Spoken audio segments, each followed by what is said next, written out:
El sol de enero castigaba sin piedad los cerros secos de la hacienda San Benito, perdida entre las montañas del interior español. El calor subía de la tierra como una oración desesperada, cargando consigo el olor a polvo y el silencio pesado de quien vive sin prisa y sin esperanza. Allí, en ese pedazo olvidado del mundo, Beatriz caminaba descalza por el camino de tierra, cargando 2 latas de agua que pesaban más de lo que sus fuerzas permitían. A los 23 años, Vía tenía el rostro de quien vivió, el doble.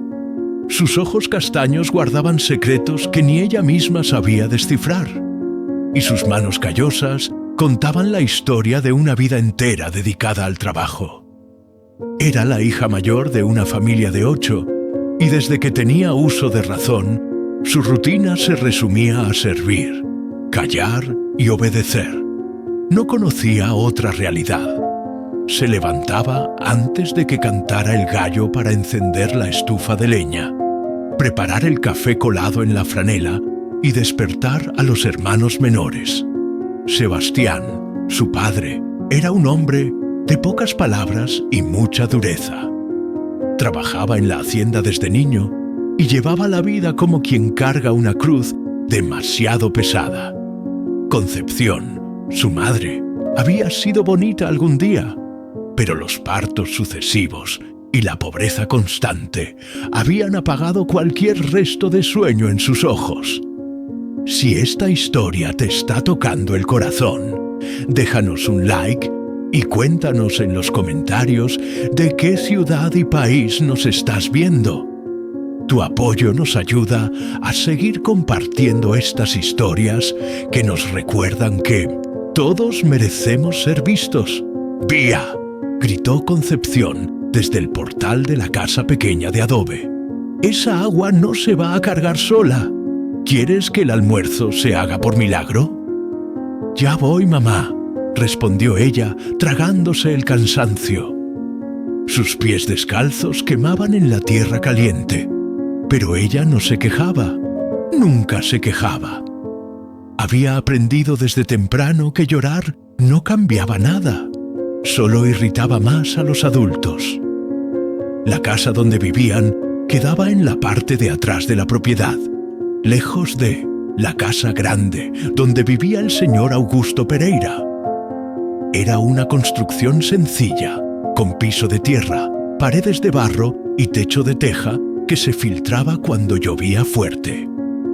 Sebastián trabajaba como vaquero. Concepción lavaba ropa para las familias del pueblo y Vía se encargaba de todo lo demás: los hermanos, la comida, la limpieza, los remiendos. Cuando llegó a casa, dejó las latas junto al tanque y se dirigió a la cocina. Sebastián masticaba un pedazo de tabaco sentado en la silla de madera, sin mirarla. Los hermanos menores corrían por el patio, gritando y peleando por cualquier cosa. Vía suspiró hondo, se amarró el delantal a la cintura y comenzó a pelar yuca para el almuerzo. «¿Y esa cara de funeral?», dijo Sebastián, sin quitar los ojos del horizonte. «¿Vas a hacer algo útil o te vas a quedar ahí parada como un muerto?». Ella no respondió. En el pueblo de la esperanza, las palabras eran un lujo que pocos se permitían. Los hombres mandaban, las mujeres obedecían, y el amor era cosa que solo existía en las historias que el cura contaba en la misa del domingo. Vía había aprendido a vivir en el silencio, pero en el fondo del pecho guardaba un deseo pequeño y terco: ser vista como persona, no como herramienta. Afuera, las vecinas pasaban camino a la tienda y susurraban entre sí: «Ahí va la Vía, siempre con cara de velorio. Pobrecita, nació sin suerte. Ni bonita es, ni lista. ¿Quién va a querer casarse con una sombra de esas?». Vía fingía no escuchar, pero cada palabra se le clavaba en el pecho como espina. Sabía que no era bonita. Su cabello oscuro vivía atado en un moño apretado. Sus vestidos estaban hechos de retazos y remiendos, y sus ojos habían aprendido a mirar al suelo, nunca directo a los ojos de nadie. Pero en las noches de luna llena, cuando todos dormían, se acostaba en el tejado y hacía una oración bajita. No pedía riquezas ni lujos, solo una cosa: que alguien algún día la mirara con cariño, que la viera como mujer, no como carga o empleada. Era miércoles, día de mercado en el pueblo.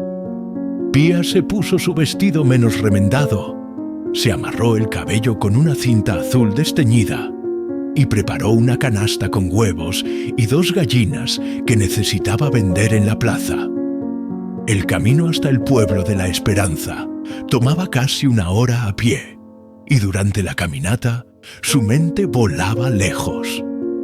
Cerraba los ojos y se imaginaba en otro lugar, tal vez en una ciudad grande donde pudiera estudiar, donde la gente la llamara por su nombre completo, donde tuviera un cuaderno solo para ella. «Son sueños tontos», murmuraba para sí misma, «pero son míos». Fue entonces cuando escuchó el ruido de cascos acercándose. Se volteó y vio a un hombre montado en un caballo bayo de andar firme y sereno. Usaba camisa blanca arremangada, pantalón de mezclilla y sombrero de paja. La piel era morena, curtida por el sol del campo, y los ojos eran oscuros como noche de lluvia. «Buenos días», dijo él con voz grave, pero gentil. «Buenos días, señor», respondió ella, bajando la mirada, como le habían enseñado. «¿Este camino lleva a la hacienda San Benito?» «Sí, señor. Sigue derecho hasta el portón de madera. Después voltea a la izquierda. No tiene pierde». El hombre agradeció con un gesto, pero no siguió viaje inmediatamente. Se quedó ahí unos segundos observando a Vía, no con desprecio o lástima, sino con algo que ella nunca había visto antes: interés genuino. Ella sintió el rostro calentarse y por primera vez en mucho tiempo se vio sonrojándose. «¿Cómo? ¿Te llamas, muchacha?» «Beatriz, señor, pero todos me dicen Vía». «Mucho gusto, Vía. Yo soy Rafael». Y sin decir más nada, siguió su camino, dejando atrás una nube de polvo y un corazón que latía más fuerte de lo normal. Vía no sabía todavía, pero ese encuentro era solo el comienzo de una historia que cambiaría su vida para siempre. El mercado del pueblo de la Esperanza era pequeño, pero ruidoso. Todos los miércoles, la plaza de la iglesia se llenaba de puestos con verduras, ropa usada, dulces, caseros, quesos frescos y principalmente chismes. Nada escapaba a las lenguas afiladas de las mujeres mayores que se instalaban en la sombra de la higuera con sus sillas de mimbre y miradas curiosas. Vía llegó con su canasta, buscó un rinconcito donde pudiera acomodar su mercancía y se sentó en un cajón viejo.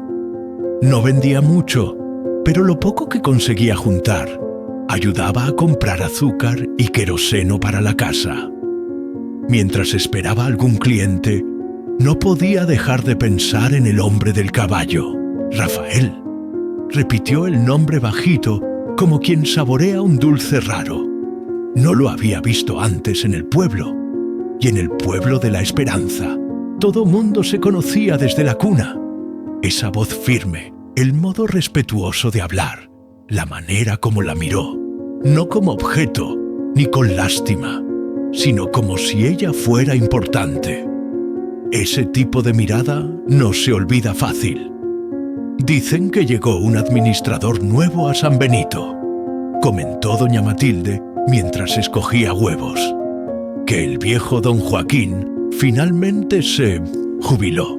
«Es verdad», concordó otra mujer curiosa. «Mi cuñado lo vio llegar temprano en la mañana, montado en un caballo bonito, alto, moreno, con pinta de gente de fuera». Vía sintió un frío en la panza. ¿Sería él? La hacienda San Benito era la propiedad más grande de la región. Pertenecía al señor Augusto, un hombre rico y respetado, conocido por su personalidad cerrada y por su poder. Contratar a alguien nuevo como administrador era noticia grande en un lugar donde todo cambiaba despacio. Ese mismo día, después de vender apenas media docena de huevos y una gallina, Vía volvió a casa con la cabeza baja. Concepción se quejó como siempre. Sebastián ni la miró y los hermanos peleaban por un pedazo de piloncillo. El mundo era igual que siempre, pero dentro del pecho de Vía algo había cambiado. Los días pasaron y con ellos comenzaron las coincidencias. O al menos eso parecía. Una mañana, cuando volvía del arroyo con ropa mojada para tender, encontró a Rafael conversando con don Antonio, el herrero del pueblo. Estaban parados justo en la entrada del taller, discutiendo sobre herramientas y reparaciones. Ella pasó con la cabeza baja, pero él la reconoció de inmediato. «Buenos días, Vía», saludó con naturalidad. Ella se detuvo sorprendida. Nadie en el pueblo se dirigía a ella con tanta familiaridad, mucho menos un hombre de posición. «Buenos días, don Rafael», respondió con voz tímida. «¿Ya conseguiste vender todas las gallinas de esta semana?» Ella sonrió levemente. No, era burla. Era conversación de verdad. Una se escapó, la otra no quiso cooperar. Bromeó, sin saber de dónde venía el valor para hacer gracia. Rafael soltó una risa corta, pero sincera. Don Antonio miró de reojo, intrigado. «Supe que usted es el nuevo administrador de San Benito». Ella se arriesgó a decir. «Es verdad, empecé la semana pasada. Hay mucho trabajo por delante. Las cosas estaban medio abandonadas». «Dicen que el señor es hombre difícil». «Eso dicen», respondió él. «Pero yo no tengo miedo al desafío». Hubo un silencio breve. Después Vía hizo una pequeña reverencia y siguió su camino con el corazón latiendo como tambor de fiesta. Sintió la mirada de Rafael acompañando sus pasos hasta que dobló la esquina.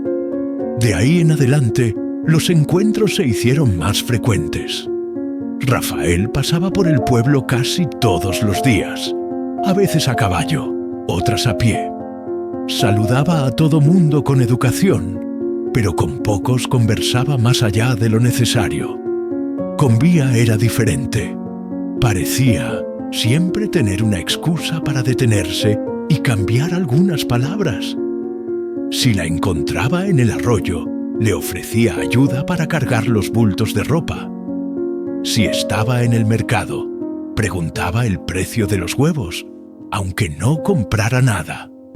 Si se cruzaba con ella en el camino, caminaba junto a ella algunos metros, aunque fuera en dirección contraria. Las comadres del pueblo no tardaron en notarlo. ¿Vieron cómo el administrador nuevo mira a la Vía?, cuchicheó doña Josefa la comerciante. «Debe ser lástima», respondió otra con risa maliciosa, «porque bonita la muchacha no es. O entonces le gustan las mujeres calladas y flacas», añadió Rosa, hija del presidente municipal, que hasta entonces había sido la soltera más codiciada del pueblo. Los rumores crecieron rápido. En Pueblo Chico, el chisme tiene piernas largas y boca grande. Una tarde, mientras Vía lavaba la ropa en el tanque comunitario, Concepción apareció de repente, con cara de pocos amigos. «¿Es verdad que andas conversando con ese administrador?» Vía se congeló con las manos llenas de jabón. «Solo nos saludamos, mamá, nada de más». «Pues más vale que se quede así», gruñó Concepción. «No quiero vergüenzas. Tú no eres como las otras muchachas. Contigo, los hombres no vienen con historias de amor». Vía apretó los labios. No dijo nada, pero ahí dentro una vocecita se revelaba. ¿Y si no fueran solo historias? ¿Y si por primera vez alguien estuviera viendo algo más en mí? Esa noche, mientras las cigarras cantaban bajo el cielo estrellado, Rafael apareció en el caminito que pasaba frente a su casa.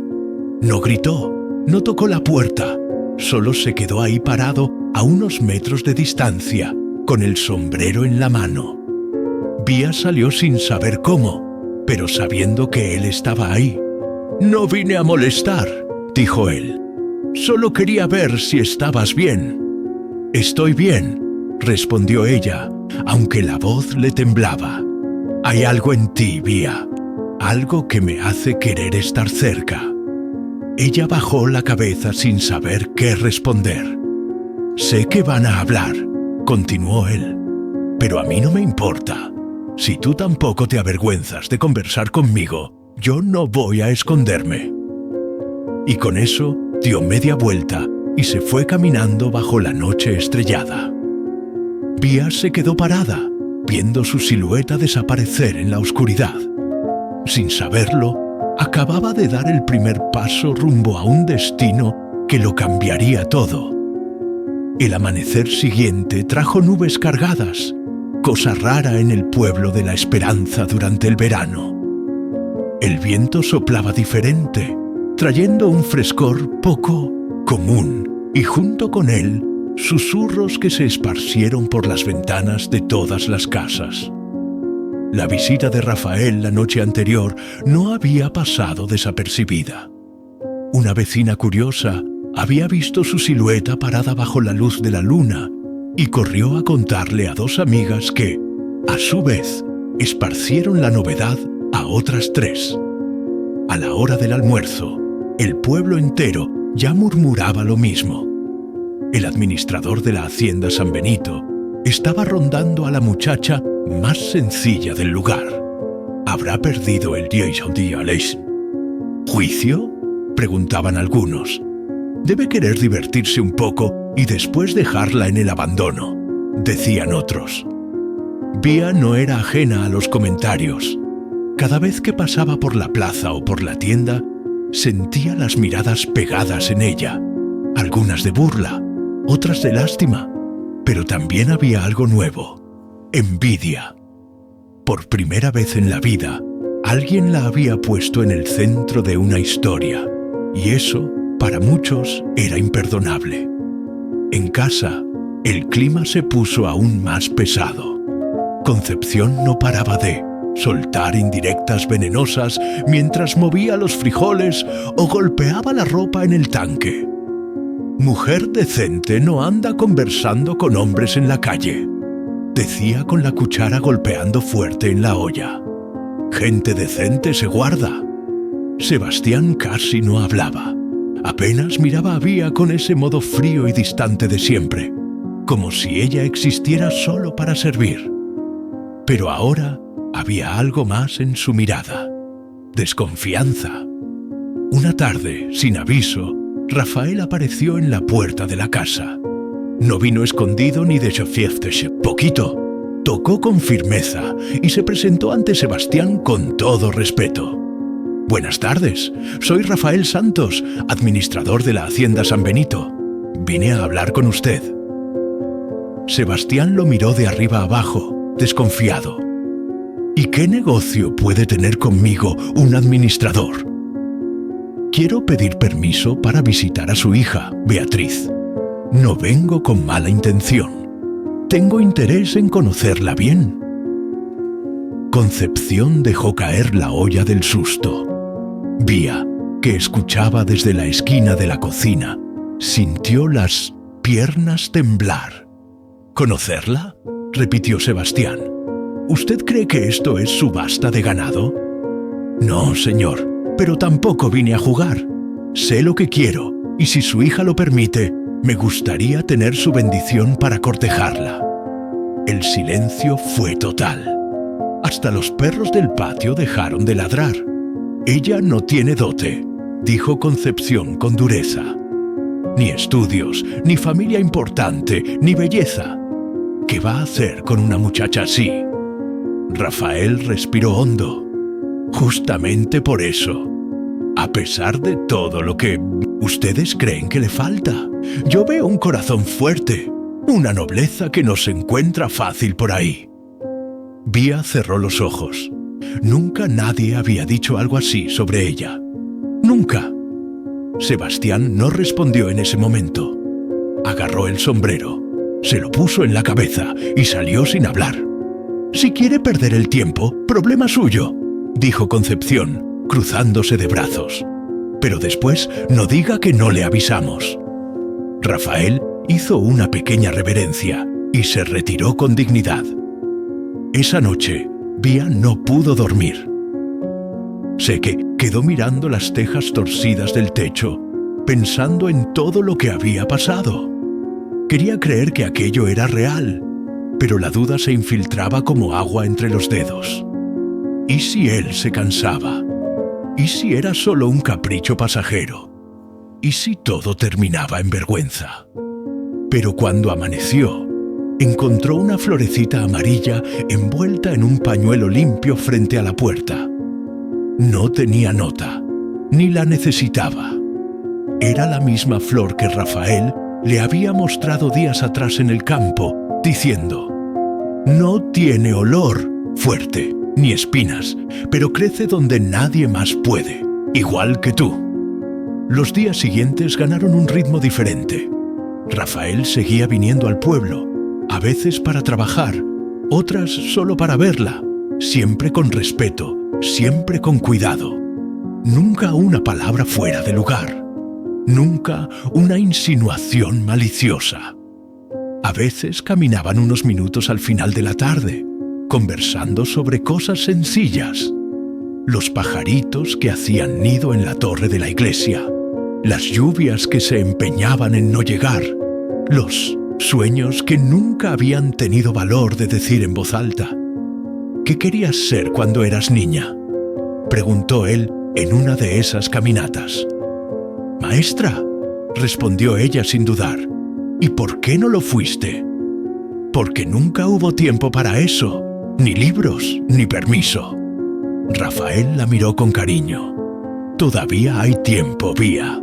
Todavía hay mucho tiempo». Una tarde, mientras lavaba ropa en el arroyo, una de las vecinas se acercó con una mirada acusadora. «Dice que no es como las demás, pero ya está presumiéndose, con el hombre como si fuera cosa fácil». Vía no respondió, solo apretó la ropa entre los dedos y miró correr el agua. Ya no dolía como antes, porque ahora, por primera vez, tenía algo más fuerte que la vergüenza: esperanza. Pero lo que ella todavía no imaginaba era que allá en la hacienda San Benito también estaban levantando cejas. El señor Augusto Pereira, dueño de todo aquello, no tardaría en saber que su nuevo administrador andaba involucrado con una muchacha pobre del pueblo. Y a los ojos de los poderosos, los pobres siempre debían conocer su lugar. Las tierras de la hacienda San Benito se esparcían más allá de lo que los ojos alcanzaban. Cerros secos cubiertos de pasto, campos de maíz, corrales de madera vieja y potreros empolvados. Era una propiedad antigua, pasada de padre a hijo por la familia Pereira hace más de 100 años. Al mando estaba el señor Augusto Pereira, hombre de edad, voz gruesa, mirada fría y espalda todavía erguida a pesar de los años. Se había quedado viudo, temprano, no tenía hijos conocidos y vivía aislado en la casa grande, desde donde daba órdenes con la precisión de un reloj. No acostumbraba confiar en nadie, pero cuando Rafael Santos se presentó semanas atrás con una carta de recomendación de un viejo conocido de confianza, el señor le ofreció el puesto de administrador sin muchos rodeos. «No me interesa tu pasado, me interesa que trabajes, que pongas orden aquí y que no traigas problemas». Así de claro. Durante las primeras semanas, Rafael cumplió la tarea. Arregló cercas, reorganizó a los trabajadores, mejoró la contabilidad de la producción e incluso logró que los peones dejaran de llegar tarde. Su modo era firme, pero justo. No gritaba, no humillaba, pero tampoco les pasaba la mano por la cabeza a quienes se equivocaban a propósito. Eso, sin embargo, no bastaba para quedarse invisible. En el pueblo de la esperanza, hasta las paredes tenían oídos. Una mañana, el Señor mandó llamar a Rafael. La casa grande era sombría, con piso de madera que crujía y cuadros antiguos en las paredes. El patrón lo esperaba en la sala, sentado en una poltrona de cuero al lado de una botella de aguardiente que rara vez tocaba. «Dicen por ahí que tienes amistades en el pueblo», dijo sin rodeos, sin levantar los ojos del periódico que leía.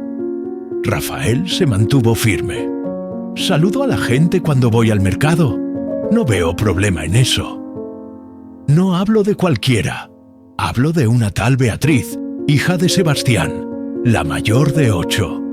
¿Es verdad que andas encontrándote con ella?» Un silencio tenso se instaló entre los dos hombres.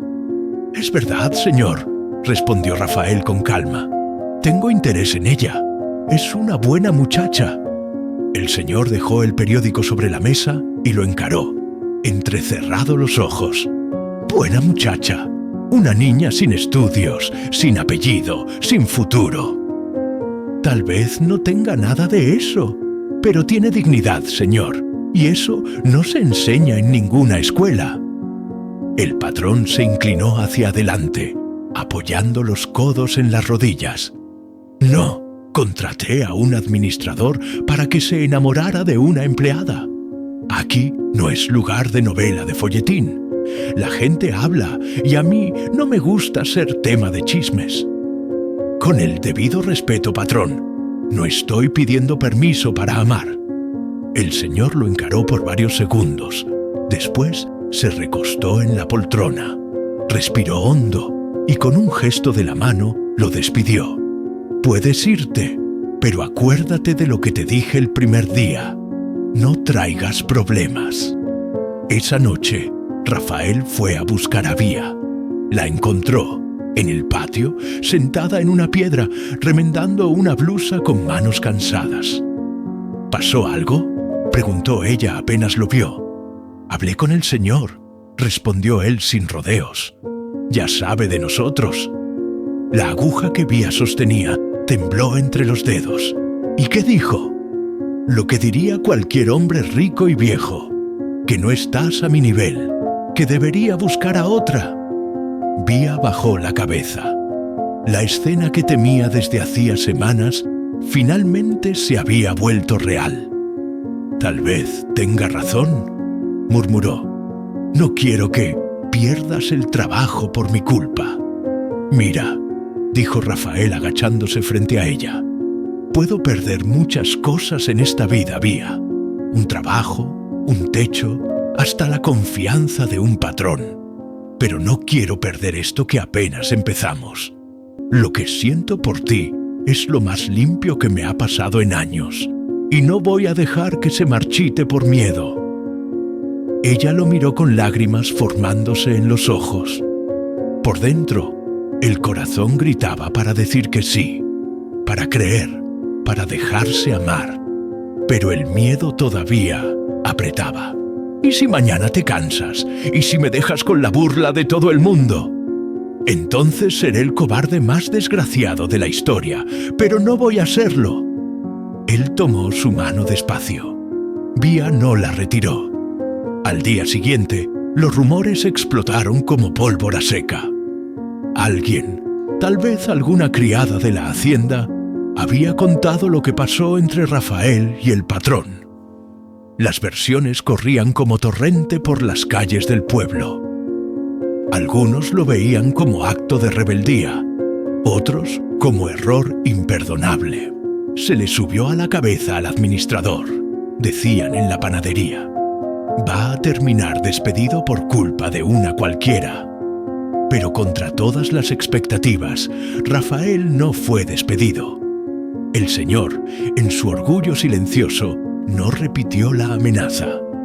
Tal vez porque veía en Rafael un reflejo de sí mismo cuando joven, o tal vez porque comprendió que la voluntad de un hombre enamorado es más difícil de domar que potro bravo. Una semana después, Rafael apareció en la casa de Vía con una cajita de madera, pequeña. La abrió frente a sus padres. Dentro había un anillo de plata sencillo con una piedrita azul incrustada. No tengo fortuna, pero tengo mis manos, mi palabra y un amor limpio. Quiero pedir la mano de su hija. Concepción, por primera vez en la vida, se quedó sin palabras. Sebastián bajó la mirada. En el fondo, sabían que nunca nadie había mirado a Vía del modo que ese hombre miraba. «Si ella acepta, no me opongo», dijo él por fin. Vía, con las manos temblando, dijo que sí. Ese sí fue la chispa que encendió la próxima tormenta, porque mientras el pueblo murmuraba y el patrón callaba, el corazón de una mujer invisible comenzaba a florecer. Y las flores, cuando brotan en tierra dura, siempre llaman la atención. El anuncio del noviazgo fue como echar leña seca al fuego del pueblo. En cuestión de días, todos en el pueblo de la Esperanza hablaban de lo mismo. La pobre Vía se iba a casar con el administrador de la hacienda San Benito. La noticia no solo sorprendía, para muchos era insoportable. ¿Con qué méritos?, refunfuñaban algunas mujeres entre dientes.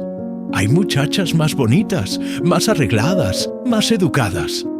Pues sí, respondía Rosa, hija del presidente municipal, con el veneno dulce de la envidia. Pero ya saben cómo es. Al hombre le gusta lo diferente y lo fácil. El tono no era de broma, era odio disfrazado de chisme. Y Vía lo sabía. Desde que el noviazgo se hizo público, su vida se volvió un desfile de comentarios disfrazados de interés. En la iglesia, en la tienda, en el arroyo, todas las miradas estaban sobre ella. Algunas personas la estudiaban como si de repente hubiera adquirido un valor que antes no poseía. Otras apenas buscaban defectos para criticar.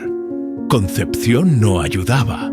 Aunque al principio había sido reacia, después del anuncio comenzó a comportarse como si fuera madre de una princesa. Iba al mercado con la barbilla en alto, contándole a todo el mundo que su hija se iba a casar con un hombre de posición de verdad. Va a tener que vestirse como gente decente, decía mientras sacaba un vestido viejo del baúl del matrimonio. No quiero que piensen que crié a una limosnera. Vía la escuchaba callada. Por dentro sentía que su madre, más que alegrarse por ella, se alegraba por la oportunidad de ser vista, como si el anillo en su dedo fuera una medalla que Concepción también pudiera usar. Rafael, por su parte, seguía trabajando duro en la hacienda.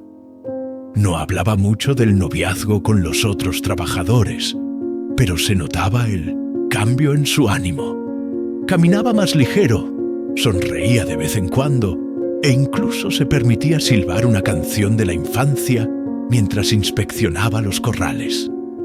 Pero no todos lo miraban con buenos ojos. Uno de los peones más antiguos, don Clemente, hombre desconfiado y tradicional, comenzó a esparcir su descontento entre los demás. El patrón no dijo nada, pero yo lo conozco. Está hirviendo por dentro. Este muchacho está cavando su propia tumba. A mí me parece que está bien, decía otro más, joven. ¿Qué tiene de malo enamorarse? Sí tiene malo, escupía don Clemente con amargura. El hombre no puede olvidar quién es, ni de dónde viene. El amor no cambia apellidos. La fecha de la boda se fijó para 3 semanas después del noviazgo. Sería algo sencillo, una ceremonia en la capilla pequeña del pueblo vecino, porque el pueblo de la Esperanza no tenía cura propio. Después, una fiesta en el patio de la casa de Vía, con mesas prestadas y flores del campo recogidas por los hermanos menores. Rafael propuso usar parte de sus ahorros para rentar sillas, comprar comida para todos y mandar hacer un vestido nuevo. Pero Vía se negó. No quiero que gastes en mí lo que puedes usar para después. Yo me caso contigo, no con lo que puedes comprar. Aún así, aceptó un regalo. Un par de zapatos sencillos de cuero que jamás podría pagar sola.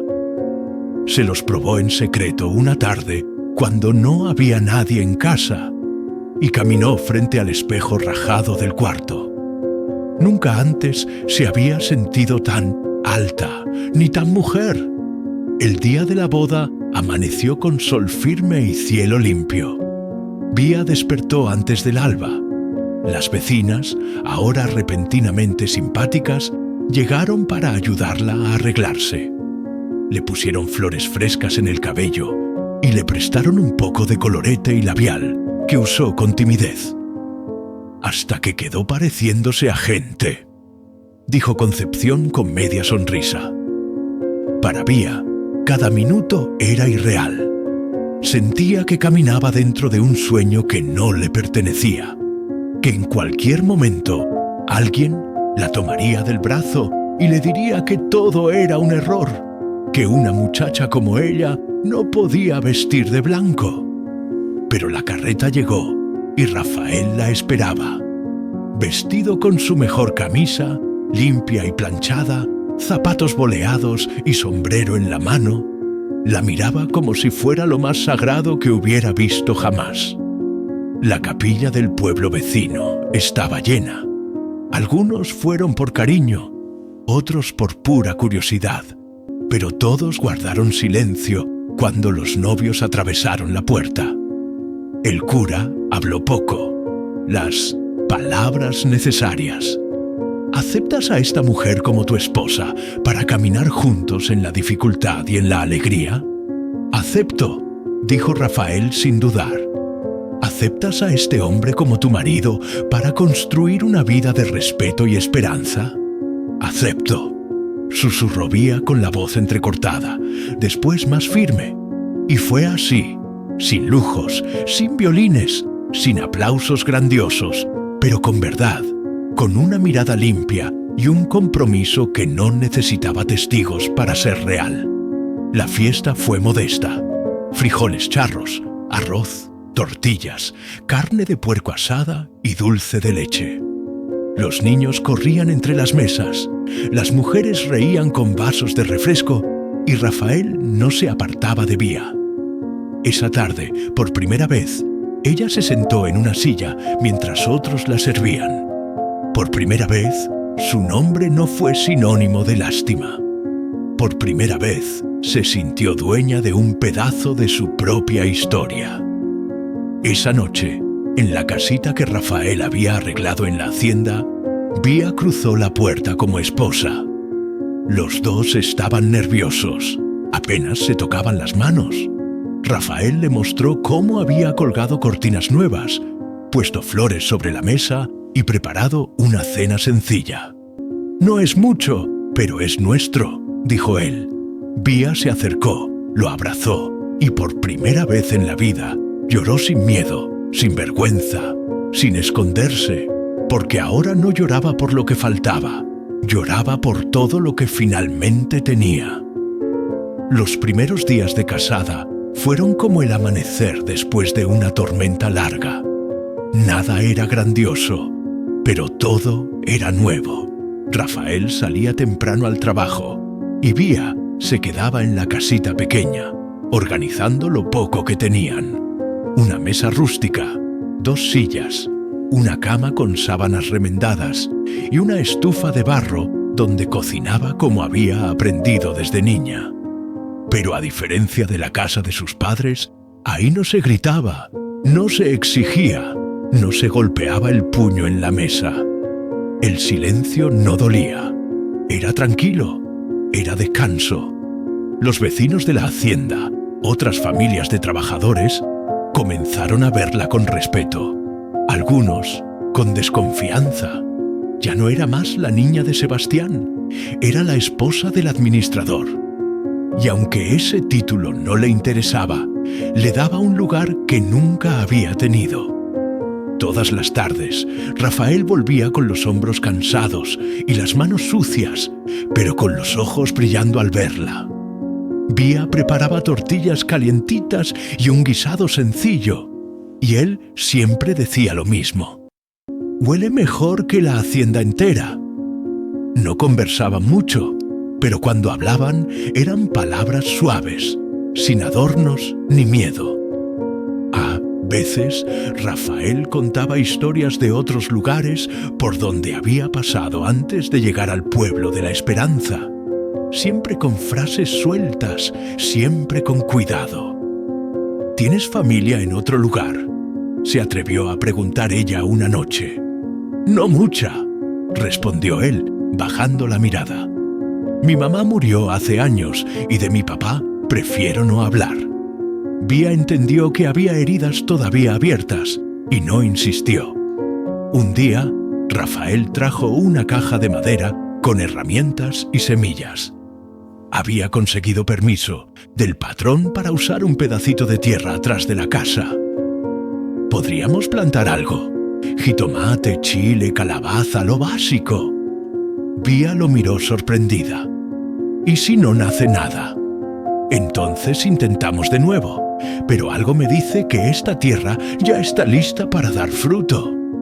No hablaba solo del suelo, hablaba de ella, de los años en que Vía había sido tratada como estéril de sueños, como si no tuviera dentro de sí ninguna raíz capaz de brotar. La huerta se volvió proyecto de los dos. Todas las mañanas, Vía regaba las plantas con una cubeta, usando un sombrero viejo de Rafael para protegerse del sol. Mientras quitaba la hierba mala, se sorprendía cantando bajito. Cantar, algo que no hacía desde niña. Los frutos tardaron en aparecer, pero cuando la primera calabacita brotó de la tierra seca, Vía la sostuvo en las manos como si fuera un milagro.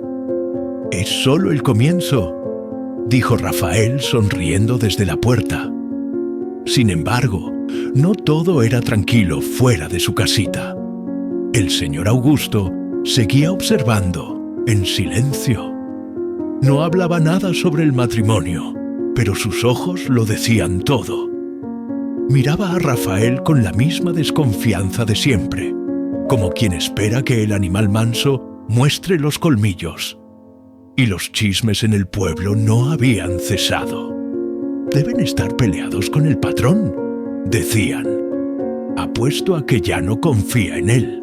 No tarda en despedirlo y ella se queda como siempre, sola y con la cabeza baja». Vía escuchaba algunas de esas frases cuando iba al mercado. No respondía, pero tampoco bajaba más la cabeza. Ahora tenía a quien mirar a los ojos cuando llegaba a casa y tenía motivo para caminar erguida. Un domingo, Rafael propuso algo inesperado. «¿Te gustaría aprender a leer mejor? Yo sé algo. Puedo enseñarte si quieres». Vía perdió el aliento. En la casa de sus padres, leer era considerado lujo innecesario para las mujeres. Sebastián siempre decía que mujer con libro es mujer que se cree más de lo que es. ¿Harías eso de verdad? Claro, si vas a plantar, también necesitas cosechar palabras. Esa noche, él sacó un cuaderno viejo y comenzó a enseñar sílabas con paciencia y cariño. Vía, al principio, dudaba de sí misma, tartamudeaba, se equivocaba, pero Rafael nunca la corregía con dureza. Repetía siempre: «No importa si tardas, cada letra que aprendes es una llave nueva». Un mes después de la boda, la rutina entre ellos ya parecía de años, pero esa tranquilidad fue sacudida. Una tarde, Rafael volvió de la hacienda más callado de lo normal. Dejó la camisa sobre la silla. Irsiena lavó las manos sin decir palabra y ni se sentó a cenar de inmediato. ¿Pasó algo?, preguntó Vía. Él la miró. Parecía querer hablar, pero se detuvo. Después, con voz baja, dijo: «Hoy llegó un visitante a la hacienda. Un hombre de fuera, bien vestido. Dijo que me conocía de antes». «¿Y lo conocías?» «Lo conocía, pero no esperaba verlo». Vía sintió un nudo en el estómago. ¿Quién era? Alguien que puede complicar las cosas si habla de más. El silencio cayó como manta pesada sobre la mesa. ¿Hay algo que yo deba saber, Rafael? Él la encaró con ojos honestos, pero cargados de sombra. Sí, pero prefiero contarte bien cuando sea el momento. Solo confía en mí. Vía no insistió, pero esa noche, por primera vez, el sueño tardó en llegar. Y aunque Rafael la abrazaba como siempre antes de dormir, ella sintió que una grieta pequeña se abría en el suelo bajo sus pies. La vida juntos apenas había comenzado y ya aparecían las pruebas que pondrían a prueba no solo su amor, sino la verdad. Pasaron 3 días desde la llegada del visitante misterioso. Rafael no volvió a hablar del asunto. Se comportaba como siempre. Trabajaba del amanecer al atardecer. Saludaba con educación, arreglaba cercas y dirigía a los peones con firmeza justa. Pero algo en él había cambiado. Dormía menos. Se levantaba en medio de la noche para caminar por el patio y en sus ojos había una alerta constante, como si esperara un golpe que se empeñaba en llegar. Vía notaba todo, pero esperó, no por resignación, sino porque sentía que el silencio de Rafael no era desprecio, era miedo. Una tarde, mientras recogía hojas secas de la huerta, llegó una carta. No tenía remitente, apenas su nombre y dirección. La letra era cuidada, elegante, diferente de lo que se veía en el pueblo. Rafael la tomó, la abrió en silencio y la leyó de pie frente a la puerta. Vía observaba desde dentro de la casa. Cuando terminó, guardó el papel en el bolsillo, cerró los ojos y respiró hondo. «Necesito contarte algo», dijo él. Finalmente, se sentaron en la banca debajo del árbol de nuez que daba sombra al patio. Rafael sostuvo sus manos como si fueran anclas. Entonces comenzó: «Mi nombre completo no es solo Rafael Santos, es Rafael Santos de Almeida». Vía frunció el ceño. Ese apellido sonaba familiar. Era nombre de gente importante. «¿De Almeida? ¿Como los dueños de la hacienda Santa Isabel?», preguntó. «Exactamente esos». Se quedó callada por un momento. Después continuó: «Mi papá era Carlos de Almeida, uno de los hijos del señor Máximo, el patriarca. Se enamoró de una mujer pobre, una maestra de rancho, mi mamá. Fue una historia corta, intensa y rota». ¿Rota? La familia nunca la aceptó a ella. Cuando quedó esperando un hijo, él desapareció. Dicen que lo mandaron lejos, que le ofrecieron dinero a ella para que se callara. Nunca lo volví a ver». Vía bajó la mirada. Entendía más de lo que Rafael imaginaba. El abandono no era extraño para ella. «Mi mamá me crió sola, me enseñó a leer, a trabajar, a no depender de nadie. Pero cuando murió, algo dentro de mí cambió. Sentí que necesitaba saber quién era, de dónde venía. Entonces fui a la hacienda Santa Isabel». Vía lo miró espantada. «¿Y te aceptaron?» «Me reconocieron, no por cariño, sino por obligación. Mostré cartas, fotos, pruebas. Me dieron una pequeña indemnización y un apellido que nunca usaron con orgullo. Pero yo no quise quedarme. Vi lo que eran, vi cómo trataban a la gente y supe que no quería ser parte de eso. ¿Y por qué esconderlo? Porque a veces un apellido no te eleva, te envenena. Vía se quedó callada unos segundos.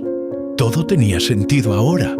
La educación de Rafael, sus modales, su manera de hablar, su modo de mirar el mundo con mezcla de esperanza y resignación. El hombre que vino es de esa familia. Mi primo vino a ofrecerme trabajo allá, una gerencia, buen sueldo, casa grande. Me dijo que pensara, que me alejara de aquí antes de que la vida me tragara como traga a tantos otros. ¿Y tú, qué le mayorité, dijiste? Rafael la miró directo a los ojos. Que no cambio suelo firme por espejismo y que mi casa es donde tú estés. Vía cerró los ojos. Las lágrimas bajaron sin permiso, no de dolor, sino de alivio, de sentir una vez más que el amor que habían construido no era de papel. Pero el eco de esa visita no tardó en llegar a oídos del señor Augusto. Una tarde mandó llamar a Rafael. La conversación fue seca. ¿Por qué no me dijiste quién eras? Porque no era importante para el trabajo. Claro que lo es, respondió el patrón. Aquí todo apellido cuenta, y tú cargas uno que ha querido destruirme por generaciones. Rafael entendió al instante. Los Almeida y los Pereira tenían historia vieja, amarga, territorial, el tipo de rivalidad silenciosa que se hereda como el color de los ojos. Yo no tengo parte en las guerras de ustedes, dijo Rafael. Solo quiero vivir en paz. Eso ya no depende solo de ti, respondió el viejo, dejando escapar una amenaza disfrazada de consejo. Esa noche, Vía preparó el café, no el de todos los días, sino el que guardaban para ocasiones especiales. Se sentaron a la mesa con el quinqué encendido, como si el mundo afuera no existiera. «No quiero que te vayas», dijo ella. «No me voy, ni que me ofrezcan el mundo entero». Ella sonrió, acarició su rostro y en ese gesto sin palabras se cerró un pacto más profundo que cualquier contrato escrito.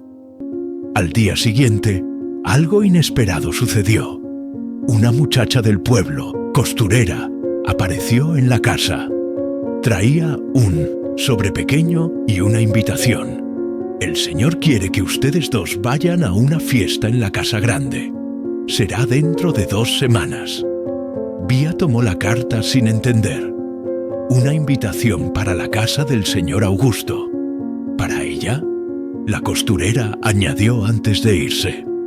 «Dicen que va a ser un evento importante, tal vez para presentar algo o a alguien».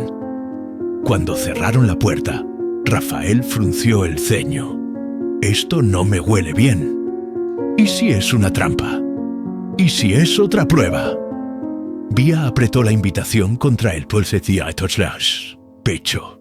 «Entonces vamos, porque ya no tenemos nada que esconder». La casa grande de la hacienda San Benito no era un hogar, era una advertencia. Construida con paredes gruesas de adobe, techos altos y ventanas con persianas oscuras, imponía respeto desde el primer paso. Esa tarde estaba extrañamente adornada. Quinqués encendidos antes del anochecer, banderitas de papel colorido colgadas en el pasillo principal y una mesa larga arreglada en el patio interno. Todo parecía preparado para una celebración o una trampa. Rafael y Vía llegaron a la hora exacta. Ella vestía un vestido azul claro, modesto, con el cabello recogido en moño y una flor detrás de la oreja. Él, su mejor camisa blanca y zapatos boleados. Entraron del brazo en silencio, sintiendo las miradas clavarse en sus espaldas como cuchillos envueltos en sonrisa. El señor Augusto los observaba desde la cabecera, de pie, rodeado por algunos hombres de traje que nadie en el pueblo había visto antes. A la derecha estaba él, primo de Rafael, el mismo que había llegado semanas antes de Santa Isabel, sonriendo con gentileza falsa. «Bienvenidos», dijo el señor con una voz que no parecía suya. «Esta noche es especial». Rafael frunció el ceño. Vía se aferró más fuerte a su brazo. Les señalaron 2 lugares cerca del centro de la mesa. Había música suave, platos caros, vino en copas de cristal. Era todo demasiado para una hacienda que, en teoría, pasaba por tiempos difíciles. Los invitados eran pocos, pero bien escogidos. Administradores, dueños de tierras vecinas, funcionarios del ayuntamiento y algunas mujeres con vestidos elegantes que no eran del pueblo. Pía no se sentía parte, ni siquiera parte decorativa. Sentía que estaba ahí para ser examinada. El señor se levantó, alzando la copa. Hace años que esta hacienda no celebraba nada. Vivimos tiempos de silencio, de trabajo duro, de contención. Pero hoy decidimos mirar hacia el futuro. Y para eso, dijo, mirando directamente a Rafael, ¿es necesario poner las cartas sobre la mesa? Todos quedaron en silencio. Muchos aquí saben que Rafael Santos no es simplemente un administrador. Lleva sangre Almeida. Aunque nuestras familias hayan sido enemigas por décadas, aprendí que los hombres deben ser juzgados por sus actos, no por sus apellidos. Un murmullo recorrió la mesa. Por eso, decidí ofrecerle algo que nunca le ofrecí a ningún otro administrador: la dirección completa de la Hacienda San Benito. Vía se volteó despacio hacia Rafael. Sus ojos estaban completamente abiertos. «Con una condición», añadió el señor sin soltar la copa: «que asuma junto con una mujer digna de representar este nuevo legado». Hubo una pausa tensa. Después giró la cabeza en dirección a ella. «Esa mujer eres tú, Beatriz Damián». Un segundo murmullo, más alto, más venenoso. Vía sintió que se hundía en la silla. Nadie la había llamado por su nombre completo en años, ni ella misma lo pronunciaba.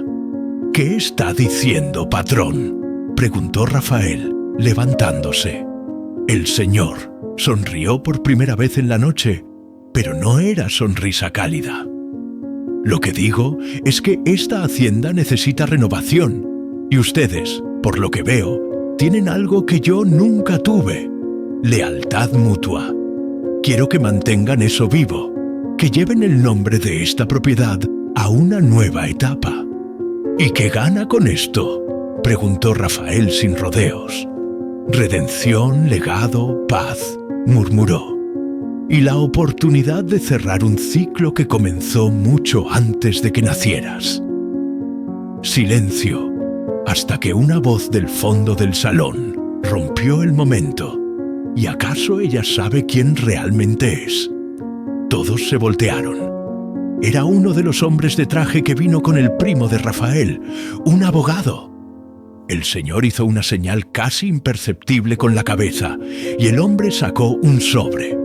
«Esto», dijo mientras lo alzaba, «es resultado de una investigación de años. Beatriz no es apenas hija de Sebastián Damián. Es también hija no reconocida de Esperanza Pereira». Pía sintió un mareo repentino. «¿Qué?», susurró. «Tu mamá biológica fue mi hermana», dijo el señor sin emoción. «Esperanza fue mandada a un convento después de un escándalo con un hombre del pueblo. Dio a luz en secreto. La criatura fue entregada a una familia humilde a cambio de silencio». Vía no podía respirar. Rafael la sostuvo. «Eso no es posible», dijo ella. «Mi mamá, Concepción, siempre dijo que nací en casa como los otros». «Concepción te crió», confirmó el señor, «pero no te parió». Todos los presentes quedaron en shock. Nadie hablaba. «Supe esto hace años, pero no quise interferir hasta ver cómo crecías, cómo te levantaste sola, cómo conquistaste el respeto que mi apellido no pudo darte.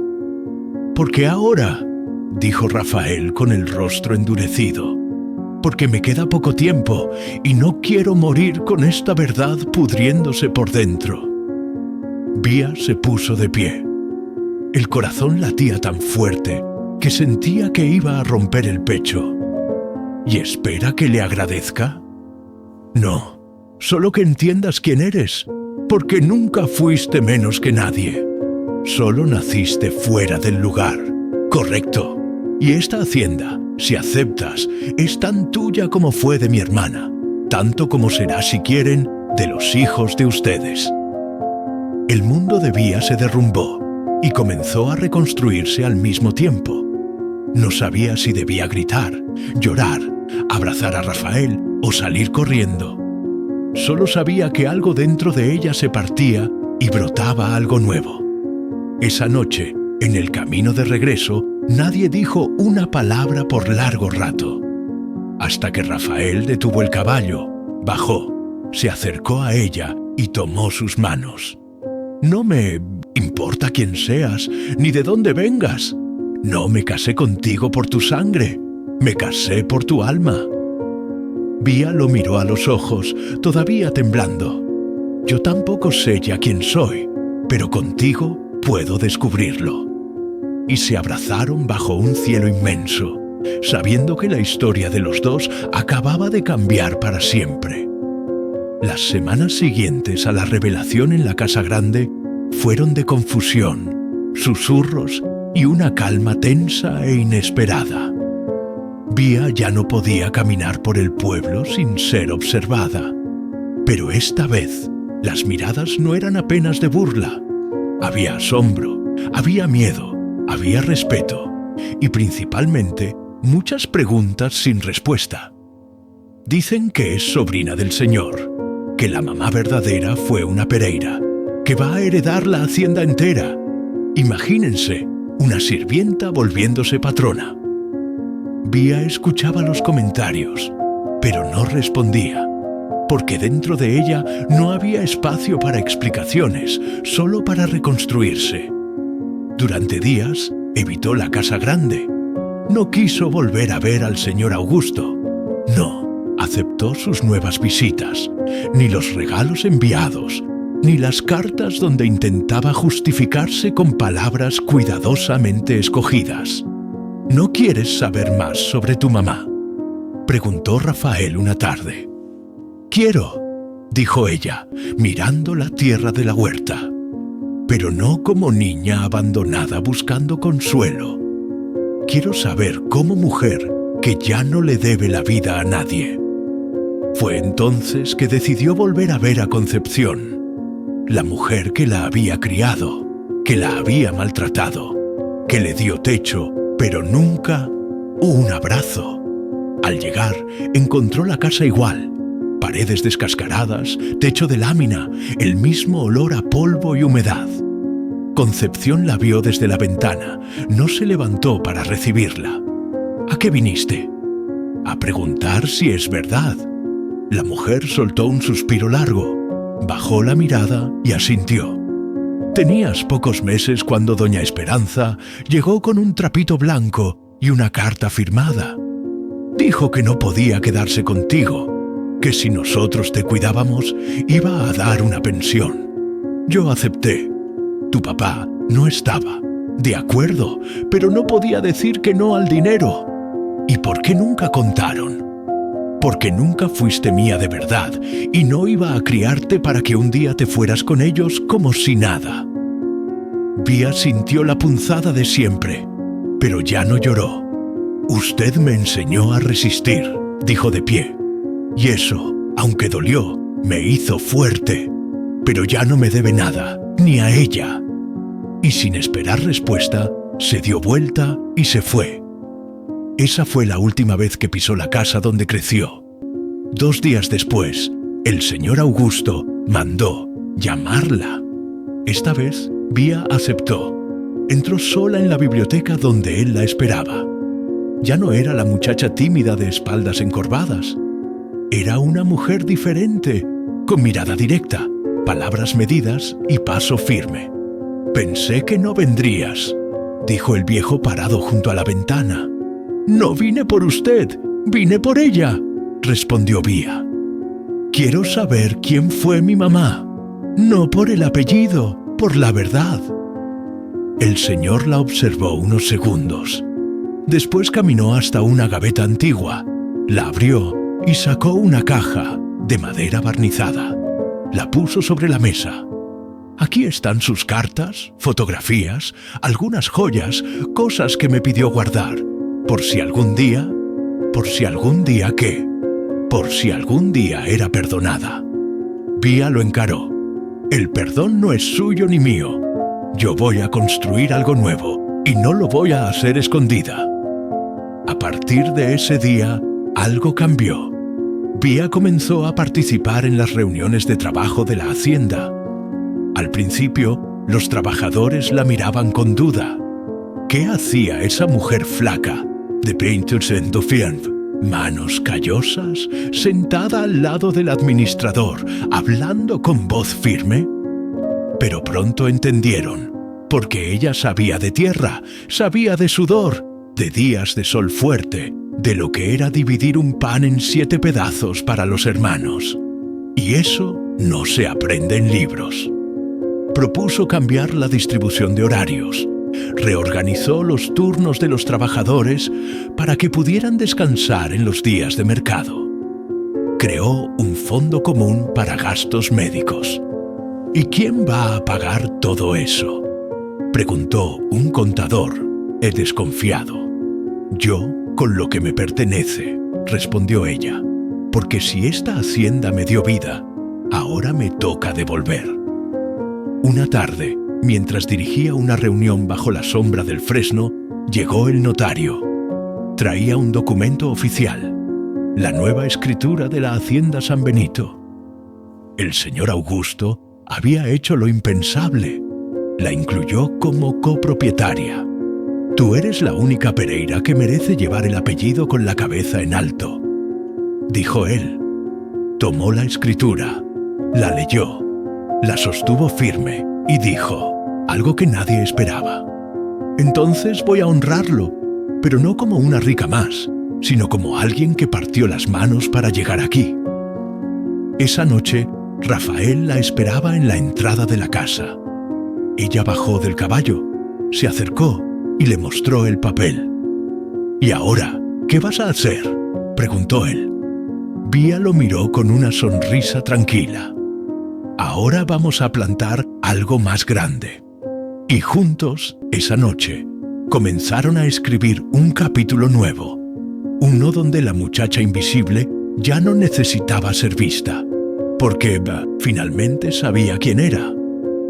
Pasaron 3 años desde ese día en que Vía sostuvo la escritura de la Hacienda San Benito entre las manos.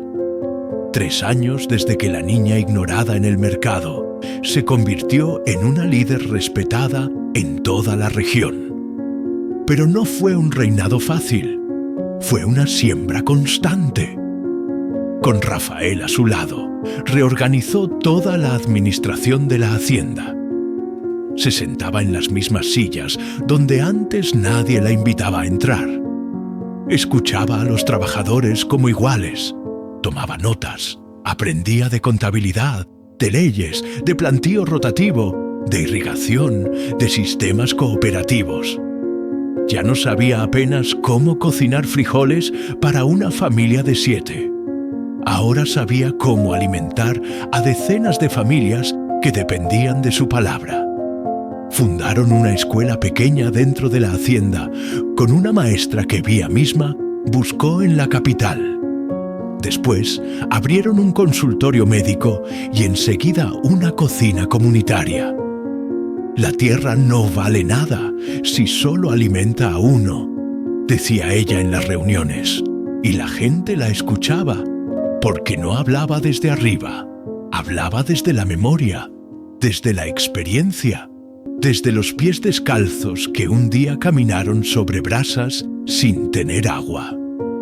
Un día llegó una carta de la Hacienda Santa Isabel, de parte de la familia Almeida, los parientes que un día negaron a Rafael y después lo buscaron para aprovechar su talento.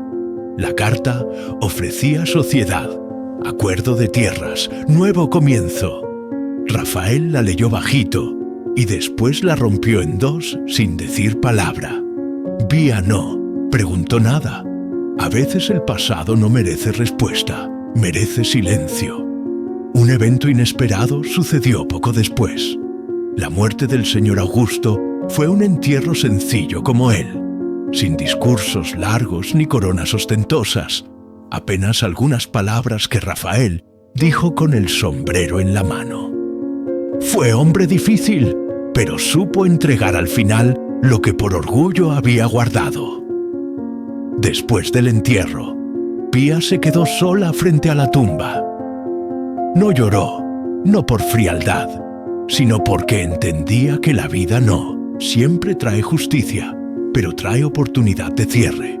A usted le tocó callar, a mí me tocó hablar, murmuró, pero no con odio, con hechos. Y se fue. En esos años, Vía y Rafael tuvieron una hija. La llamaron María Concepción.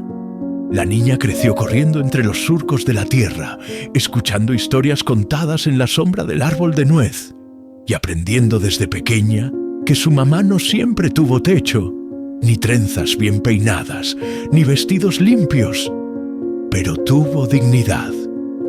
¿Cómo era la mamá cuando pequeña?, preguntó María Concepción una noche. Invisible, respondió Vía con sonrisa serena, hasta que decidió florecer.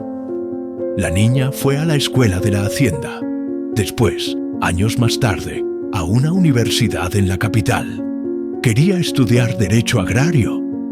Quiero que nadie más sea despojado, decía. Y su mamá, cada vez que la veía hablar con el puño cerrado sobre la tribuna de los debates juveniles, sentía que algo dentro de ella se completaba. Los campos de San Benito cambiaron. Ya no eran solo surcos de maíz. Ahora había huertas comunitarias, colmenas, invernaderos. Las casas de los trabajadores tenían agua entubada, luz eléctrica y patios con flores. Todos los años Vía organizaba una feria donde todos podían vender lo que producían. Pan, queso, bordados, jabones, libros. Y al final de cada feria subía al pequeño escenario de madera y decía la misma frase: aquí todos valen. Aquí la semilla más pequeña tiene derecho a romper la piedra. Un día, un periodista de la capital llegó para hacer una entrevista. Había oído hablar de la mujer que transformó una hacienda olvidada en una comunidad modelo. Hizo muchas preguntas. ¿Cuál fue su motivación? El hambre y su fuerza, respondió ella. Y sus planes para el futuro. Vía miró a Rafael, que la esperaba con una jarra de limonada en la mano, y después a su hija, que enseñaba a un grupo de niños a leer bajo un árbol. Seguir plantando, respondió. Solo eso. El resto, la vida lo hace florecer cuando es tiempo. Nelusa, periodista, se despidió con un apretón de manos, emocionado. Antes de partir, preguntó: ¿cómo quieres ser recordada? Vía pensó unos segundos. Como la mujer que nadie vio llegar y que no necesitó permiso para quedarse. Esa noche, el cielo de la hacienda se llenó de estrellas. Rafael y Vía salieron a caminar como hacían desde hacía años, de la mano y con pasos sincronizados por la costumbre y por el amor. ¿Sabes qué pensé hoy?, dijo ella. Cuéntame. Que si todo empezara de nuevo, si me tocara nacer otra vez, en la misma pobreza, con los mismos golpes, con el mismo silencio, lo haría todo otra vez. ¿Por qué? Porque valió la pena, porque te encontré, porque plantamos, porque ahora toda niña como yo va a saber que también puede florecer. Y Rafael la abrazó sin decir nada, como se abrazan los árboles cuando pasa el viento, firmes en paz, eternos. Si esta historia tocó tu corazón, déjanos un comentario contando qué harías tú si estuvieras en el lugar de Beatriz. ¿Habrías ¿Perdonado a quienes te ocultaron la verdad? ¿Habrías aceptado el legado de la hacienda? ¿Cómo hubieras construido tu propio camino desde la invisibilidad hasta florecer? Queremos saber tu opinión. Y dinos también tu nombre y de qué ciudad nos estás viendo. Suscríbete para seguir descubriendo relatos que nos recuerdan que el amor, la dignidad y la esperanza pueden florecer hasta en las tierras más secas. Porque tal vez tú también seas una semilla, esperando el momento exacto para romper la piedra. Activa la campanita y acompáñanos en la próxima historia. Aquí cada voz cuenta y la tuya también.